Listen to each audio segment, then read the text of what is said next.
No one ever came that far out in winter, unless they had something to bury, or something they couldn't leave behind. He hadn't spoken a word since morning. He stopped near the edge of a frozen gully. He pulled the shovel from his saddle, hands numb, but steady. He'd done this before, too many times. Graves didn't frighten him anymore, but this one did. He didn't know why. The first strike was like splitting bone. Ice crust gave way to earth. A storm was coming. He felt it in the way the trees held their breath. Then, a thud. Not stone, not wood, something softer. He froze. The shovel slipped from his grip. He leaned closer, hands trembling now, not from cold. He brushed back a layer of dirt, a hand, thin, colorless, like porcelain left out in the frost. His stomach turned. He told himself it was a TR. Fingers twitched. Something down there was alive, and everything in him, instinct, reason, fear, screamed to run. But he didn't. He reached down. His fingers hovered just above hers, uncertain, reluctant, as if contact might unmake the world he thought he understood. The skin was cold, but not dead, damp with ear. He pulled back the dirt with his bare hands, no longer caring how it bit into his skin. The ground released her slowly, as if reluctant to let her go. Inch by inch, her arm emerged, then her shoulder, her neck, her face, eyes closed, cheeks hollow. Hey, he blinked, unsure if he was still breathing. His chest ached from holding ever. Then a gasp. Her lips parted. Her chest rose with a shallow breath. He flinched, heart hammering, not from fear, from something deeper. Guilt, hope, all the feelings he'd spent years bearing with people he couldn't save. She was alive, and that changed everything. He pulled off his coat and wrapped it around her, careful, like she might break. She didn't open her eyes. She didn't speak, just breathed. She was trembling. Something had happened to her. Something worse than the dirt. He lifted her gently, boots crunching through the crusted snow, and carried her back toward his horse. The sky was turning darker, not just from dusk. The storm was coming fast.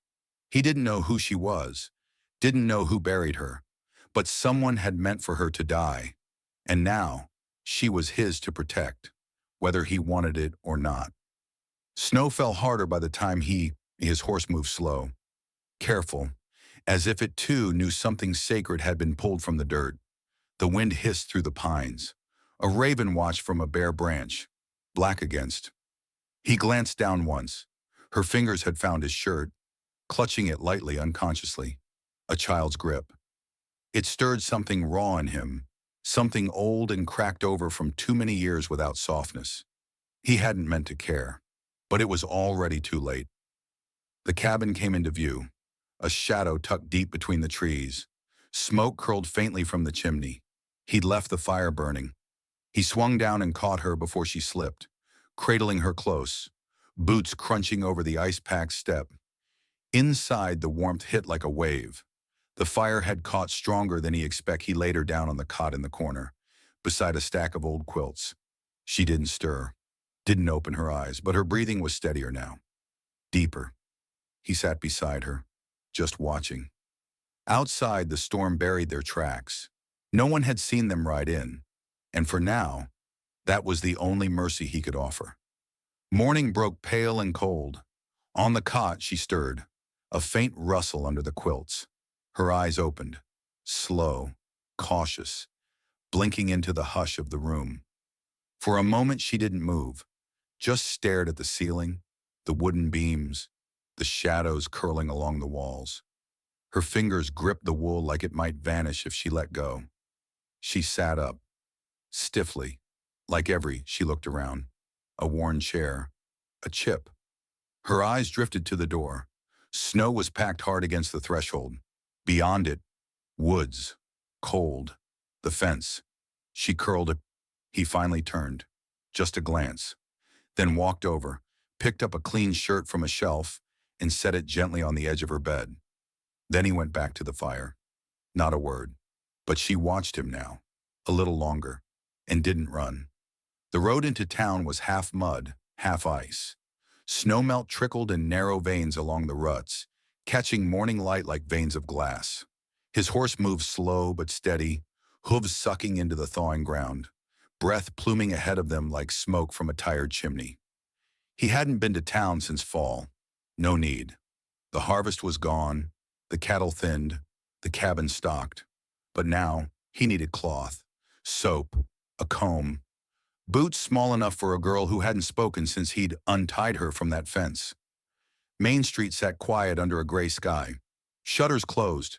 Smoke drifted up from two chimneys. No more. The saloon door hung half open, creaking in the breeze. A dog lay curled on the wooden boardwalk, one eye open. He tied the horse outside the general store, boots thudding on the warped planks as he stepped down. Heads turned behind windows. A man like him, solitary, known mostly by the edge in his silence, didn't ride in without cause. Inside, the store was dim and cool. Dust on the shelves, the faint scent of onions and kerosene. The storekeeper looked up, blinked once, and nodded. He pointed. Soap, a brush, cotton, something warm stitched by hand, all too big. The storekeeper brought out a trunk from the back. Old girl's clothes from a family gone west last spring. He didn't ask whose. He just looked at the small dress, at the little scuffed shoes, and gave a single nod. Back outside, he felt the eyes. Questions left unspoken behind shutters. A man like him buying dresses. He said nothing, packed the bundle tight into his saddlebag. Then he turned and rode back toward the hills, toward the cabin where she waited, silent as snowfall, in a place that had never known another heartbeat but his. The light outside had already turned gray-blue when he returned. Evening clung low over the hills, and the cold crept back into the valley like a rising tide. The cabin stood the same as he'd left it, timbers darkened by time, smoke curling softly from the crooked chimney. Inside, the fire still burned low. She hadn't added wood, hadn't moved the pot from where it simmered gently all day. But she was there, sitting on the floor near the hearth, legs folded, hands pressed between her knees, not touching the heat but close enough to feel it in her bones. He stepped in quietly, snow on his coat, breath sharp in his lungs. She didn't look up, just watched the flames the way someone might watch a dream they weren't sure was real. Her face was pale, eyes rimmed with something that hadn't quite left since the fence. He placed the bundle down on the table, didn't speak. The warmth of the room closed in around them both. She turned slightly then, saw the package. Her gaze didn't widen. No thanks passed her lips. But she stood, walked barefoot across the creaking floor, unwrapped the string like it might snap, folded cloth, the small comb, the worn shoes. Her fingers trembled as they touched each piece, but she didn't let her hands shake. Then, still silent, she went back to the fire and sat again, this time closer, closer than before. And he didn't speak either, just watched her from the shadows as the light from the flames painted the room in soft, flickering gold. She didn't ask whose bed it had been. The mattress was thin, and the blanket smelled faintly of cedar and old sweat. But she sank into it like someone folding into water. Her boots, heavy with dried mud and weather cracks, stood by the door for the first time since he brought her down from the fence. Her socks were patched, her feet small, scratched, but she let them rest bare beneath the blanket. Outside, coyotes cried somewhere beyond the ridge. Wind brushed along the cabin walls like fingertips searching for cracks. The man sat near the stove, still in his coat, a mug cooling in his hands. He didn't sleep. He listened, to the ticking of the old clock, to the small creaks as the house settled, to the breath of someone not used to being safe. She turned once in the dark, arm over her eyes. A sigh slipped from her mouth, not troubled, not content, just tired, like it had been years since she closed her eyes without flinching. He didn't look at her directly, not even when the wind howled again and she didn't stir. But something softened in his face, something that hadn't been there since before his wife's last breath, before the stillbirth, before the fire. The boots stayed by the door that night, untouched, and the girl, who hadn't spoken more than 3 words since she arrived, slept through until morning. It was tucked in the drawer of the writing desk, creased, yellowed, the edges curled like dried leaves. She hadn't meant to find it. She was looking for a scrap of paper, maybe a piece of string, something to keep her hands busy while he was out tending the fence line. But when her fingers brushed the photograph, something inside her stilled. A woman, young, plain in a way that made her seem softer than most. And beside her, a little girl with a ribbon in her hair, half smiling, holding on to the woman's sleeve like she was afraid the wind might take her. She didn't look like the girl in the photo. The girl in the photo hadn't been left tied to a fence post. Her thumb traced the child's face, then the man's handwriting on the back. A date, a name she didn't recognize. She sat there a long time with the photo in her lap, the silence thick as dust. By the time he stepped back through the door, boots heavy with mud, jaw stiff, she was already sitting at the table, hands folded, the photograph placed gently in front of her. He stopped, his breath caught just slightly, like he'd seen a ghost. He didn't ask how she'd found it, and she didn't ask why he'd wanted to forget. It came at dusk, lathered in sweat, eyes wide with a quiet panic. The saddle empty. She was by the chicken coop when she heard the hooves. Too fast, too erratic. When she turned, the gelding was already in the yard, sides heaving, reins dragging like a snake in the dust. No sign of him. The sky had gone the color of old bruises. Wind picked at the edges of the house, flapping loose boards, whistling under the eaves like a warning. The dog barked once and fell silent.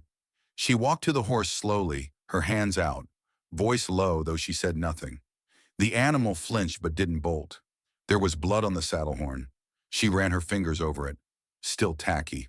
Her breath grew shallow. He'd gone to the canyon trail that morning, said he'd be back before sundown. She remembered the way he'd lingered in the doorway, like he was forgetting something. He hadn't looked back. Now it was dark, and he wasn't home. She saddled the mule. No lantern, no rifle. Just the girl who had once been tied to a fence post, now riding out into the scrubland, her face pale with something colder than fear. She found his hat first. It lay upside down near the dry wash, half buried in windblown sand. The kind of thing a man doesn't just lose. The brim was cracked. A single crow flapped away as she stepped closer, wings cutting the silence like a knife. The riverbend was quiet. Not the kind of quiet you trust, the kind that leans in too close. She crouched, eyes scanning the dust for tracks. There were two sets, one booted, one bare. Drag marks, a trail leading through the reeds. Her throat tightened. She followed. The reeds whispered. The sun, bleeding out on the horizon, painted everything in gold and rust. A rustle up ahead froze her in place. Her hand brushed the handle of his old knife at her belt, the one he gave her without a word the night she screamed in her sleep.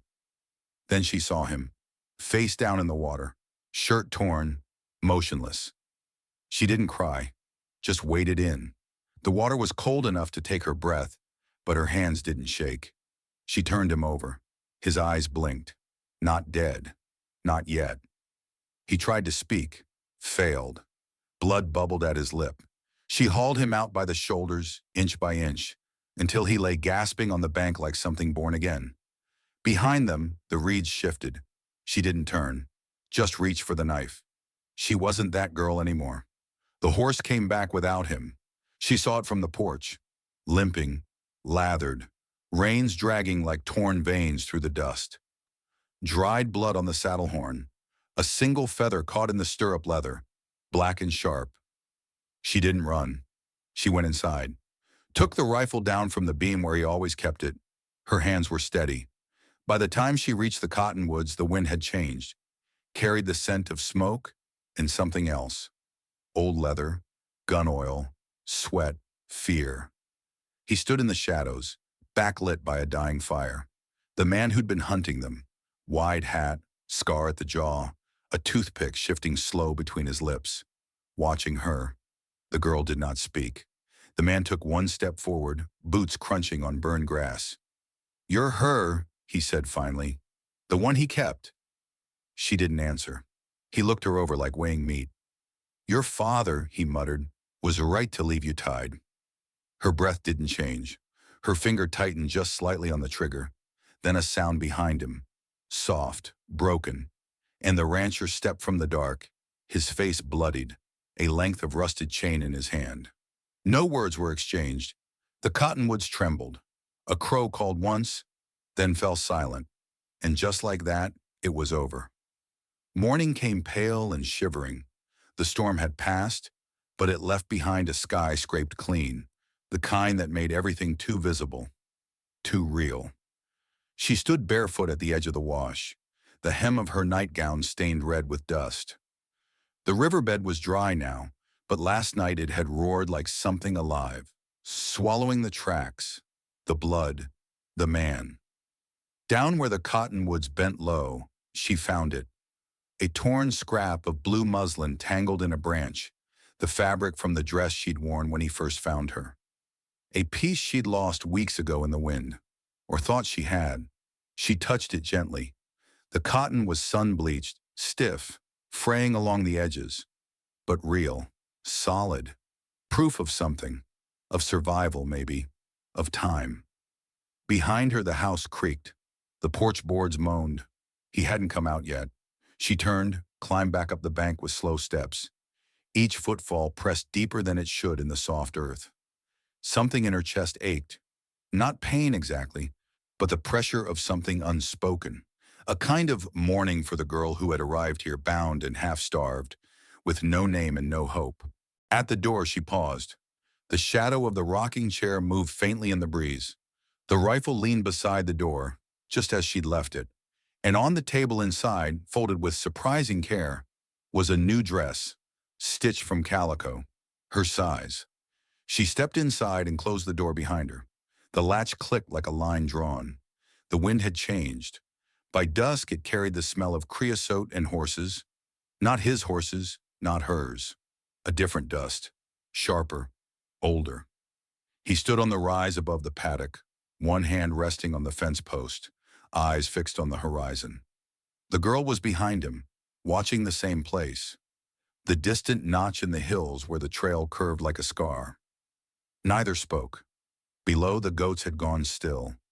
Even the chickens pressed close to the coop, as if something in the ground itself had shifted. The air was too quiet, too watchful. Then they heard it, one hoofbeat, then another, slow, deliberate, a pattern a man wouldn't forget if he'd ever run from it. He didn't move, didn't go for the rifle just yet, just waited. The girl stepped closer, silent as dusk. She knew that sound too. Not the shape of it maybe, but the weight. Her fingers curled around the hem of her sleeve, twisting fabric without noticing. A lone rider crested the hill, black against the bleeding sky. Hat low, coat dusty, horse thin from distance. He didn't wave, didn't hurry, just came on like he had all the time in the world. The rancher exhaled slow, finally reached for the rifle. Behind him, the girl's voice barely stirred the wind. "I know that horse." And then her eyes dropped, not to the rider, but to the trail behind him. There was a second set of hoofprints, smaller and fresher. The man rode slow through the gate without asking, without looking left or right. The old wood creaked under the horse's weight. Dust swirled at his boots. His face stayed shadowed beneath the brim, but the girl had stopped breathing. The rancher stood still by the porch, rifle lowered but not forgotten. Every inch of him braced. This wasn't a man passing through. This was something come to collect. The girl stepped out from behind the doorframe, like the wind had pushed her. Her hands were shaking, but she held her spine straight. The rider dismounted with effort, as if every bone hurt. His coat moved with a weight of things not visible, not guns, but years. He turned his head toward her, slow, and spoke just once. Her name. Software, like it wasn't meant to carry, but it did. All the way across the yard, through the silence, and she flinched. The rancher watched her, not the man. She took a step back. The rider didn't follow, just waited. Let the weight of her name hang between them like smoke. He reached into his coat, not fast, not threatening, and pulled something out. A little wooden doll, burnt on one side, the kind you whittle when there's nothing but winter and grief. She stared at it like it was a ghost.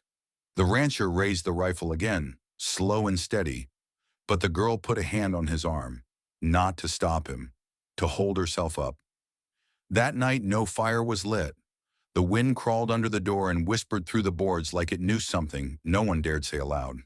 The man had gone without a word, leaving the doll on the porch rail. His shadow had trailed out across the dirt like it would never quite leave. She hadn't cried. Not then. Not later. Not even when the rancher found her sitting out by the corral, knees pulled up, the doll in her hands like it might break. The horses had quieted. The barn, too. Even the coyotes kept their distance. The rancher didn't speak. He just set down a blanket beside her and sat, the wood groaning beneath his weight. He looked at the doll, the uneven carving, the scorch marks, the way her fingers clutched it tight as if it might slip away. She didn't look at him, but he saw it, her jaw trembling. The part of her she tried to bury was crawling its way up through the silence. There were things in her past no child should have survived, and yet here she was. The wind shifted, carrying with it the smell of the dry earth, the horses, the ashes that still clung to her coat. The rancher reached into his pocket, pulled out a pocket knife, old, dull, familiar. He held it out, not to fix the doll, to carve another. Slowly her eyes turned to him. Then for the first time since she'd stepped off that stranger's horse, her shoulders dropped, not in fear, in rest. The night settled. The wind calmed. Somewhere out there, the past still breathed, but it no longer howled.